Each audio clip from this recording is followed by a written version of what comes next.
Hello friends, आज है 9 जुलाई। तो आइए देखते हैं 9 जुलाई से रिलेटेड कुछ मोस्ट इम्पॉर्टेंट करंट अफेयर और उससे रिलेटेड कुछ फैक्ट्स। अगर आप किसी भी कम्पिटिटिव एग्जाम की तैयारी कर रहे हैं तो करंट अफेयर का ये एपिसोड एंड तक जरूर देखें, और अगर आप चैनल पे नए हैं तो चैनल को सब्सक्राइब कर लीजिएगा। तो आइए शुरू करते हैं आज का सवाल।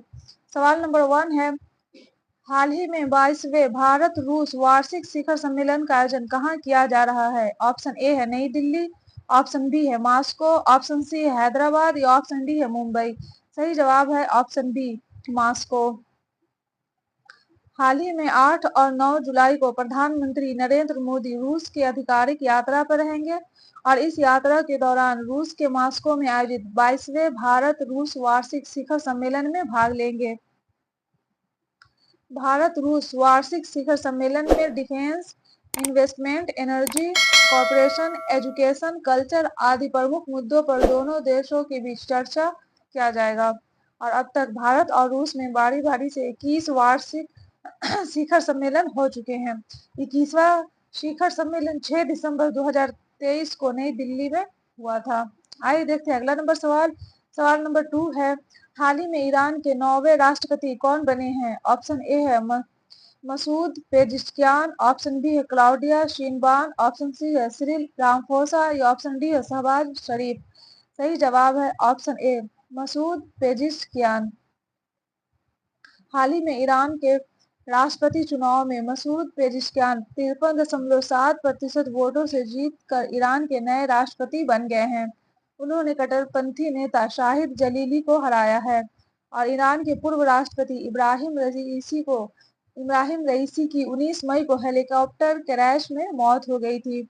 और ईरान एशिया में स्थित एक देश है जिसकी राजधानी तेहरान है और ईरान की संसद को मजलिस कहा जाता है और ईरान की मुद्रा को रियाल कहा जाता है। आइए देखते हैं अगला नंबर सवाल। सवाल नंबर 3 है, हाल ही में चर्चा में रहा डुरंड कप किस खेल से संबंधित है? ऑप्शन ए है बास्केटबॉल, ऑप्शन बी है वॉलीबॉल, ऑप्शन सी है फुटबॉल या ऑप्शन डी है हॉकी। सही जवाब है ऑप्शन सी, फुटबॉल से संबंधित है Durand cup. Durand cup football से संबंधित है और एशिया का सबसे पुराना क्लब आधारित फुटबॉल टूर्नामेंट 133वां डुरंड कप 27 जुलाई 2024 को शुरू होगा और 31 अगस्त 2024 को समाप्त होगा। यह मैच कोलकाता, कोकराझार, जमशेदपुर और शिलोंग में आयोजित किया जाएगा और मोहन बागान सुपर जायंट मौजूदा डुरंड कप चैंपियन है। आइए देखते हैं अगला नंबर सवाल। सवाल नंबर 4 है, हाल ही में संपूर्ण अभियान किसने शुरू किया है? ऑप्शन ए है स्वास्थ्य मंत्रालय, ऑप्शन बी है रक्षा मंत्रालय, ऑप्शन सी है राष्ट्रीय चिकित्सा आयोग या ऑप्शन डी है नीति आयोग। सही जवाब है ऑप्शन डी, नीति आयोग। हाल ही में नीति आयोग ने देश भर के महत्वाकांक्षी जिलों और महत्वाकांक्षी ब्लॉकों में 30 सितंबर तक चलने वाला 3 महीने लंबा संपूर्णता अभियान शुरू किया है और हाल ही में स्वास्थ्य, पोषण, कृषि, सामाजिक विकास और शिक्षा जैसे विषयों पर ध्यान केंद्रित करते हुए 4 जुलाई से 30 सितंबर 2024 तक 3 महीने का अभियान नीति आयोग ने आज संपूर्णता अभियान शुरू किया है। और नीति आयोग की स्थापना 1 जनवरी 2015 को हुआ था और नीति आयोग के अध्यक्ष हैं नरेंद्र मोदी और उपाध्यक्ष हैं सुमन बेरी। और नीति का फुल फॉर्म होता है national institution for transforming India. आइए देखते हैं अगला नंबर सवाल। सवाल नंबर 5 है, हाल ही में दुनिया की पहली सीएनजी बाइक किस ऑटो कंपनी ने लॉन्च की है? ऑप्शन ए है हीरो, ऑप्शन बी है बजाज, ऑप्शन सी है टीवीएस या ऑप्शन डी है होंडा। सही जवाब है ऑप्शन ई, बजाज। हाल ही में नई दिल्ली में बजाज ऑटो कंपनी ने दुनिया की पहली सीएनजी बाइक को लॉन्च किया है और दुनिया की पहली सीएनजी बाइक का नाम बजाज फ्रीडम है। यह बाइक इको फ्रेंडली है। सीएनजी बाइक पेट्रोल और डीजल के मुकाबले कम प्रदूषण करती है। आइए देखते हैं अगला नंबर सवाल। सवाल नंबर 6 है, हाल ही में मर्सर की cost of living city ranking के अनुसार 2024 में प्रवासियों के लिए सबसे महंगा शहर कौन है? ऑप्शन ए है वियना, ऑप्शन बी है सिंगापुर, ऑप्शन सी है दिल्ली, ऑप्शन डी है हांगकांग। सही जवाब है ऑप्शन डी, हांगकांग। हाल ही में Mercer cost of living city ranking के अनुसार 2024 में हांगकांग प्रवासियों के लिए सबसे महंगा वैश्विक शहर है। आवास और परिवहन के मामले में उच्च कीमतों के कारण सिंगापुर दूसरे स्थान पर है। इस सूची में स्विट्जरलैंड का ज्यूरिख तीसरे स्थान पर है और जिनेवा चौथा स्थान हासिल किया है। और विश्व के सबसे कम खर्च वाले शहर अबुजा नाइजीरिया का है, इसको 226वें स्थान पर है। और लागोस भी नाइजीरिया का ही शहर है, इसका स्थान 225वां है। आइए देखते हैं अगला नंबर सवाल। सवाल नंबर 7 है, हाल ही में के सरस्वती अम्मा पुरस्कार किसे प्राप्त हुआ है? ऑप्शन ए है डॉक्टर बीना मोदी, ऑप्शन बी है डॉक्टर प्रदीप महाजन, ऑप्शन सी है पी गीता या ऑप्शन डी है इनमें से कोई नहीं।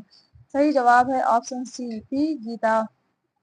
हाल ही में लेखिका, आलोचक और नारीवाद कार्यकर्ता पी गीता को पहला सरस्वती अम्मा पुरस्कार प्रदान किया गया है। यह पुरस्कार विंग्स यानी women's integration and growth through sports Kerala के द्वारा प्रदान किया गया है। आइए देखते हैं अगला नंबर सवाल। सवाल नंबर 8 है, हाल ही में दुनिया की सबसे पुरानी गुफा पेंटिंग किस देश में खोजी गई है? ऑप्शन ए है भारत, ऑप्शन बी है इंडोनेशिया, ऑप्शन सी है थाईलैंड या ऑप्शन डी है श्रीलंका। सही जवाब है ऑप्शन बी इंडोनेशिया।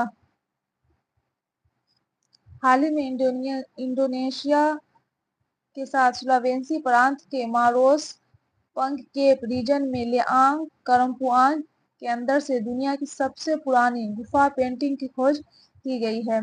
यह गुफा पेंटिंग कम से कम 51,200 साल पुरानी है और इस पेंटिंग में 3 आदमी जैसी आकृतियां हैं, एक जंगली सुअर के साथ बातचीत करती हुई दिखाई दे रही हैं।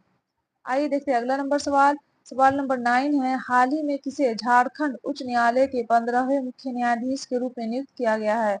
ऑप्शन ए है विद्युत रंजन सारंगी, ऑप्शन बी है शीला नागू, ऑप्शन सी है सुजाता सोनिक या ऑप्शन डी है धीरेन्द्र ओझा। सही जवाब है ऑप्शन ए विद्युत रंजन सारंगी। हाल ही में न्यायमूर्ति विद्युत रंजन सारंगी को झारखंड उच्च न्यायालय का मुख्य न्यायाधीश नियुक्त किया गया है और विद्युत रंजन सारंगी झारखंड उच्च न्यायालय के 15वें मुख्य न्यायाधीश बने हैं। न्यायमूर्ति संजय कुमार मिश्र का स्थान लेंगे न्यायमूर्ति विद्युत रंजन सारंगी। और न्यायमूर्ति विद्युत रंजन सारंगी पहले उड़ीसा उच्च न्यायालय के न्यायाधीश रह चुके हैं। आइए देखते हैं अगला नंबर सवाल। सवाल नंबर 10 है, हाल ही में राजस्थान के मुख्यमंत्री भजन लाल शर्मा ने पार्वती काली सिंधी चंबल नदी जोड़ो परियोजना के लिए किस राज्य के साथ समझौता ज्ञापन किया है? ऑप्शन ए है बिहार, ऑप्शन बी है उड़ीसा, ऑप्शन सी है हरियाणा या ऑप्शन डी है मध्य प्रदेश। सही जवाब है ऑप्शन डी मध्य प्रदेश। हाल ही में मध्य प्रदेश के मुख्यमंत्री मोहन यादव और राजस्थान के मुख्यमंत्री भजन लाल शर्मा ने भोपाल में 72,000 करोड़ रुपए की पार्वती काली सिंधी चंबल नदी जोड़ो परियोजना के लिए एक समझौता ज्ञापन पर हस्ताक्षर किया है और इस परियोजना का उद्देश्य राजस्थान के 13 जिलों तथा मध्य प्रदेश के मालवा और चंबल क्षेत्र में पानी उपलब्ध कराना है और इस परियोजना से दोनों राज्यों में 2.8 लाख हेक्टेयर क्षेत्र में सिंचाई सुविधा उपलब्ध कराई जाएगी। ये था करंट अफेयर का एपिसोड। अगर आपको एपिसोड अच्छा लगा हो तो एपिसोड को लाइक कर दीजिएगा और चैनल को सब्सक्राइब कर दीजिएगा और अपने दोस्तों के साथ शेयर भी कर दीजिएगा। Best of luck, take care.